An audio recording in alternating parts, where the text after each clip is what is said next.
छत्तीसगढ़ के रायपुर में एक संदीप नाम का 28 साल का युवक रहता था। संदीप की शादी हो चुकी थी। इसके साथ ही संदीप की एक खूबसूरत पत्नी थी। संदीप का जो काम था वह कपड़े का काम था। वह कपड़े का काम करता था। उसकी दुकान थी जो कि किराए पे ले रखी थी। किराया करीब 10,000 रुपये महीना जाता था। एक दिन क्या होता है कि संदीप की जो कपड़े की दुकान थी उसमें आग लग जाती है। अब आग लग जाती है तो जिससे संदीप का जो व्यवसाय था पूरा ठप हो जाता है। संदीप इस बात से परेशान था, अब मेरा और मेरी बीवी का क्या होगा?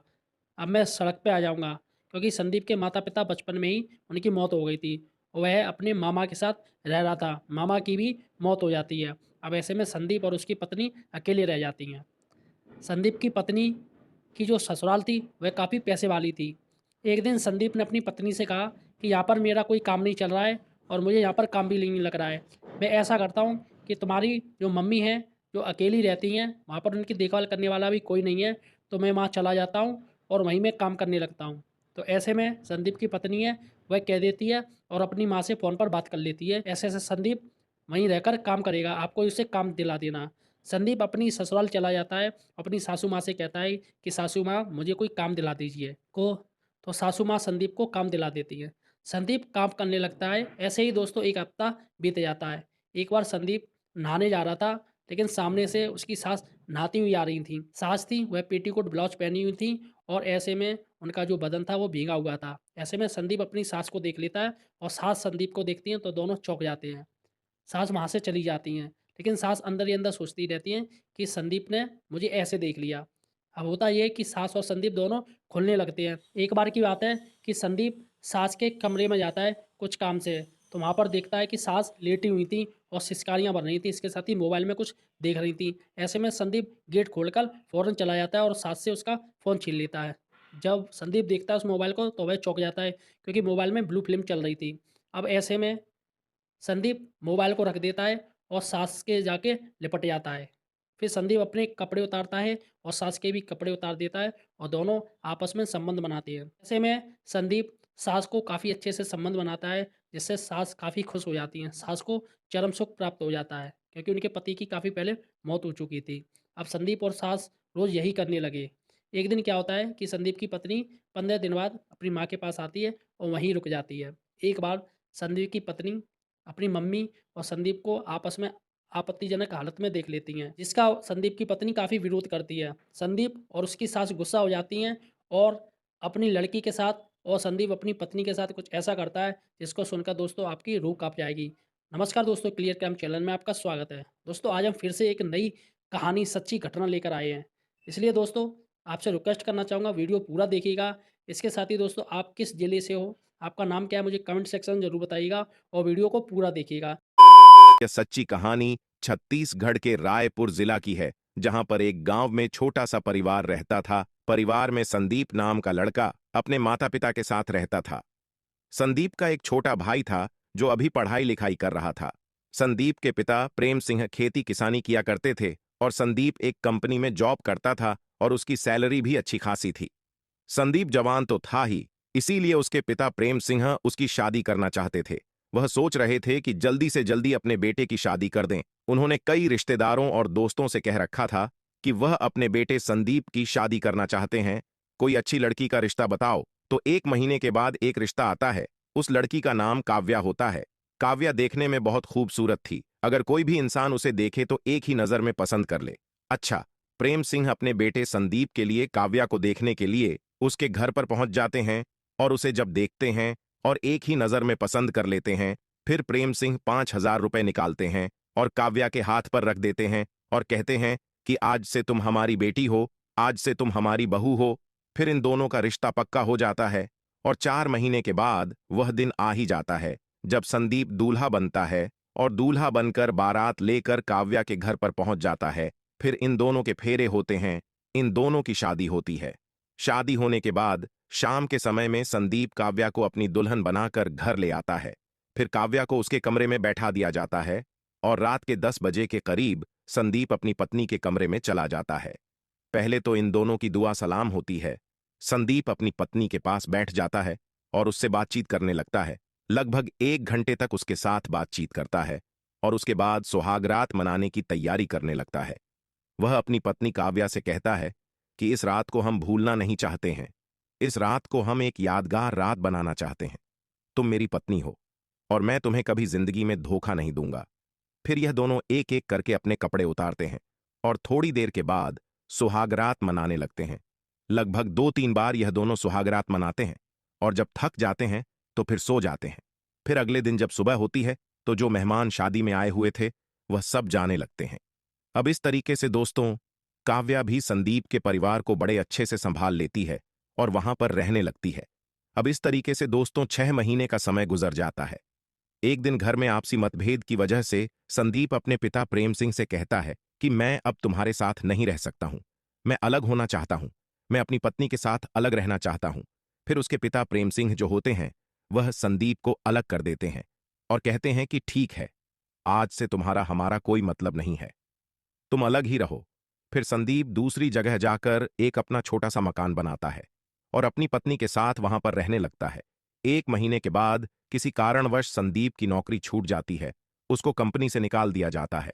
अब संदीप काफी परेशान आ चुका था और सोच रहा था कि अब वह क्या काम करेगा। संदीप इधर उधर काम करने के लिए जाता था, लेकिन उसके मन मुताबिक कहीं काम नहीं मिल पाता था। इस तरीके से दोस्तों 1 महीने का समय और गुजर जाता है। अब संदीप काफी परेशान आ चुका था। एक दिन वह अपनी पत्नी से कहता है कि मैं तुम्हारी माँ यानी कि अपनी सास के यहां पर जा रहा हूं। वहां पर शहर है, बाजार है, कोई ना कोई दुकान में कर लूंगा या कोई ना कोई बिजनेस में वहां पर कर लूंगा और वहां पर मेरा काम अच्छा चल सकता है। फिर काव्या कहती है कि ठीक है, अगर तुम वहां पर जाना चाहते हो तो तुम चले जाओ और वहां पर जाकर काम करो। फिर संदीप अपनी सास के घर पर चला जाता है और संदीप अपनी सास से जाकर कहता है कि मैं यहां पर कोई बिजनेस करना चाहता हूं, कोई काम करना चाहता हूं और इसके लिए मुझे तुम्हारी मदद की जरूरत पड़ेगी। फिर उसकी सास कहती है कि दामाद जी कैसी बात कर रहे हो, मैं तुम्हारी मां के जैसी हूं और मेरा फर्ज बनता है कि तुम्हारा काम लगवाना। मैं इधर उधर फोन करती हूं, किसी से पता करती हूं ताकि तुम्हारा काम जल्द से जल्द लग जाए। दोस्तों, संदीप की सास का नाम सविता होता है। इसकी उम्र 45 साल के करीब थी। ये देखने में बहुत सुंदर थी और खूबसूरत थी। अच्छा, इसका पति नहीं था। इसकी एक ही बेटी थी जिसका नाम काव्या था और उसकी इसने शादी कर दी थी। अब सविता अपने घर पर अकेली ही रहती थी। सविता संदीप को लेकर मार्केट चली जाती है, बाजार में घूमने लगती है और इधर उधर दुकान की तलाश करने लगती है। अच्छा, 2 दिन तक यह दुकान की तलाश करते हैं। आखिरकार तीसरे दिन इनको दुकान मिल जाती है। यह दुकान का एडवांस भी दे देते हैं। अब संदीप सोच रहा था कि इसमें किराने की दुकान करेगा और अगले दिन वह किराने का सामान लेकर उस दुकान में भर देता है और वहीं पर अपनी सास के घर पर रहकर दुकान चलाने लगता है। अब संदीप को अपनी सास के घर पर रहते रहते लगभग 2 महीने का समय गुजर चुका था। एक दिन संदीप अपनी दुकान पर जाने के लिए लेट हो जाता है और तुरंत ही वह नहाने की तैयारी करता है और तौलिया और साबुन लेकर बाथरूम में जैसे ही जाता है, जब बाथरूम का दरवाजा खोलता है तो उसकी सास जो होती है वह नग्न अवस्था में वहां पर नहा रही थी। फिर संदीप जब अपनी जवान सास का शरीर देखता है तो उस पर मोहित हो जाता है और पागल हो जाता है और तुरंत ही दरवाजा बंद करके वापस लौट जाता है। 10 मिनट के बाद उसकी सास नहा के बाहर आ जाती है। अब संदीप अपनी सास से नजर नहीं मिल पा रहा था। उसकी सास सविता भी अपने दामाद से नजरें नहीं मिल पा रही थी। फिर थोड़ी देर के बाद संदीप भी नहाने के लिए चला जाता है और नहा के जब वापस आता है, नाश्ता पानी करता है और अपनी दुकान पर चला जाता है। दोस्तों, संदीप का अब अपनी दुकान में मन नहीं लग रहा था। वह अपनी सास के बारे में ही लगातार सोच रहा था। उसने अपनी सास को जो नग्न अवस्था में देखा था, उसके गोरे गोरे शरीर को देखा था, वह उस पे मोहित हो चुका था। इसके शरीर में काम वासना दौड़ने लगी थी। अब इस तरीके से शाम हो जाती है। शाम के समय में संदीप अपनी सास के घर पर आ जाता है। संदीप अपनी सास से नजरें नहीं मिल पा रहा था। फिर थोड़ी देर के बाद उसकी सास खाना लेकर संदीप के पास आती है और उसके पास आकर बैठ जाती है। वो अपने दामाद संदीप से कहती है कि दामाद जी कोई दिक्कत नहीं है, ऐसा तो होता रहता है। फिर संदीप जब उसकी यह बात सुनता है तो वह थोड़ा खुल जाता है और अपनी सास सविता से कहता है, सासू माँ जी आप बहुत खूबसूरत हो, आपका शरीर बहुत अच्छा है। फिर सविता जब अपने दामाद की यह बात सुनती है तो हंस के वहां से मुस्कुरा के चली जाती है। सविता अपने दामाद संदीप से कहीं ना कहीं मोहब्बत करने लगी थी, प्यार करने लगी थी, लेकिन उसे कहने से डरती थी। इसकी काम वासना भी दौड़ने लगी थी क्योंकि सविता अभी जवान थी। अच्छा, इधर संदीप भी अपनी सास से प्यार करने लगा था, मोहब्बत करने लगा था, लेकिन उससे कहने से डरता था। अब इस तरीके से दोस्तों 7 दिन का समय गुजर जाता है। एक दिन अपनी दुकान बंद करके संदीप घर पर आता है। उसकी जो सास होती है सविता, वह किचन से खाना लेकर इसके पास आकर बैठ जाती है और इससे बातचीत करने लगती है। अब थोड़े थोड़े ये खुलना शुरू हो चुके थे। संदीप अपनी सास से कहता है कि सासू माँ, आप बहुत खूबसूरत हो, आपका शरीर बहुत अच्छा है, आप अभी जवान हो, आपने दूसरी शादी क्यों नहीं की? फिर उसकी सास जो होती है सविता, वह उससे कहती है कि दामाद जी, जब आपके जैसा दामाद घर पर है तो मुझे दूसरी शादी करने की क्या जरूरत है? फिर उसका जो दामाद होता है संदीप, वह पूरी बात समझ जाता है और थोड़ी देर के बाद वह उसके साथ छेड़छाड़ करने लगता है। सविता इसका कोई विरोध नहीं कर रही थी, वह भी इसका भरपूर साथ दे रही थी। फिर संदीप इसको गोद में उठाता है और अपने बेडरूम में लेकर चला जाता है और एक एक करके अपनी सास के कपड़े उतारने लगता है।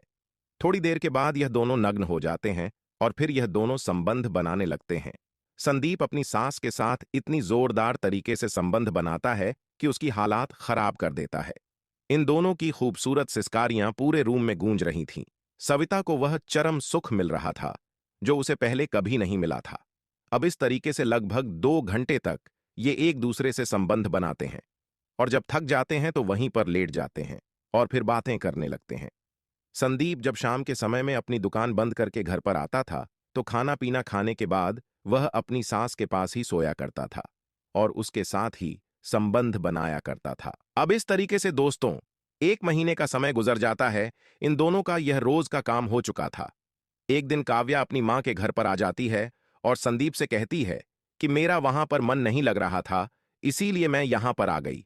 अच्छा, संदीप उसको बुरा भला भी कहता है लेकिन वह मानती नहीं है। वह कहती है कि मैं अब यहीं पर रहूंगी, तुम्हारे पास ही रहूंगी। फिर संदीप कहता है कि ठीक है, अगर तुम्हारा मन यहीं पर रहने का है तो फिर ठीक है, रहो।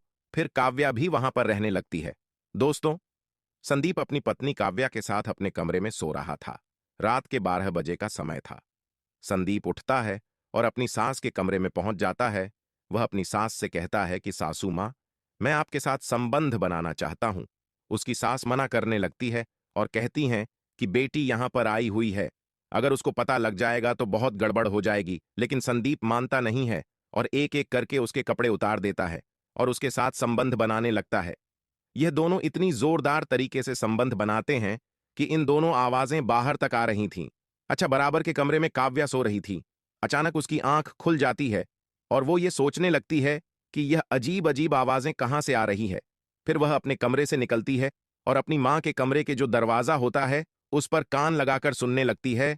तो जो संदीप होता है और उसकी मां सविता यह एक दूसरे के साथ संबंध बना रहे थे। इन दोनों की आवाजें बाहर तक आ रही थीं।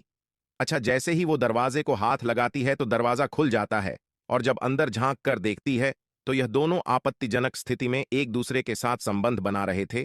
काव्या जब इन दोनों को आपत्तिजनक स्थिति में देखती है तो आग बबूला हो जाती है और इन दोनों को गालियां देने लगती है और कहती है कि मेरे साथ तुम दोनों ने इतना बड़ा धोखा किया है, मुझे कहीं का नहीं छोड़ा है, मैं तुम दोनों को छोड़ेगी नहीं, तुम दोनों को जेल भिजवा कर रहूंगी।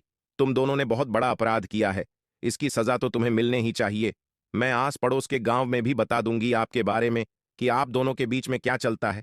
अच्छा, संदीप और जो सविता होती है वह इसकी बात सुनकर घबरा जाते हैं और यह सोचने लगते हैं कि अगर इसने बाहर किसी को बता दिया या पुलिस को बता दिया तो हमारी इज्जत खत्म हो जाएगी, हम कहीं के नहीं रहेंगे। फिर संदीप जो है उसको पकड़ता है और अपने कमरे में लेकर चला जाता है और अपनी सासू मां से कहता है कि इसका गला घोंट के इसकी हत्या कर दो। फिर ये दोनों काव्या का काम तमाम कर देते हैं। फिर अगले दिन जब सुबह होती है तो सुबह 7 बजे के करीब ये दोनों रोने लगते हैं। इन दोनों के रोने की आवाज से लोग इकट्ठा हो जाते हैं और इन दोनों से पूछने लगते हैं कि आखिर क्या हुआ है। तो फिर यह दोनों एक कहानी बताते हैं और कहते हैं कि काव्या को अटैक आया था, उसकी वहीं पर मौत हो गई।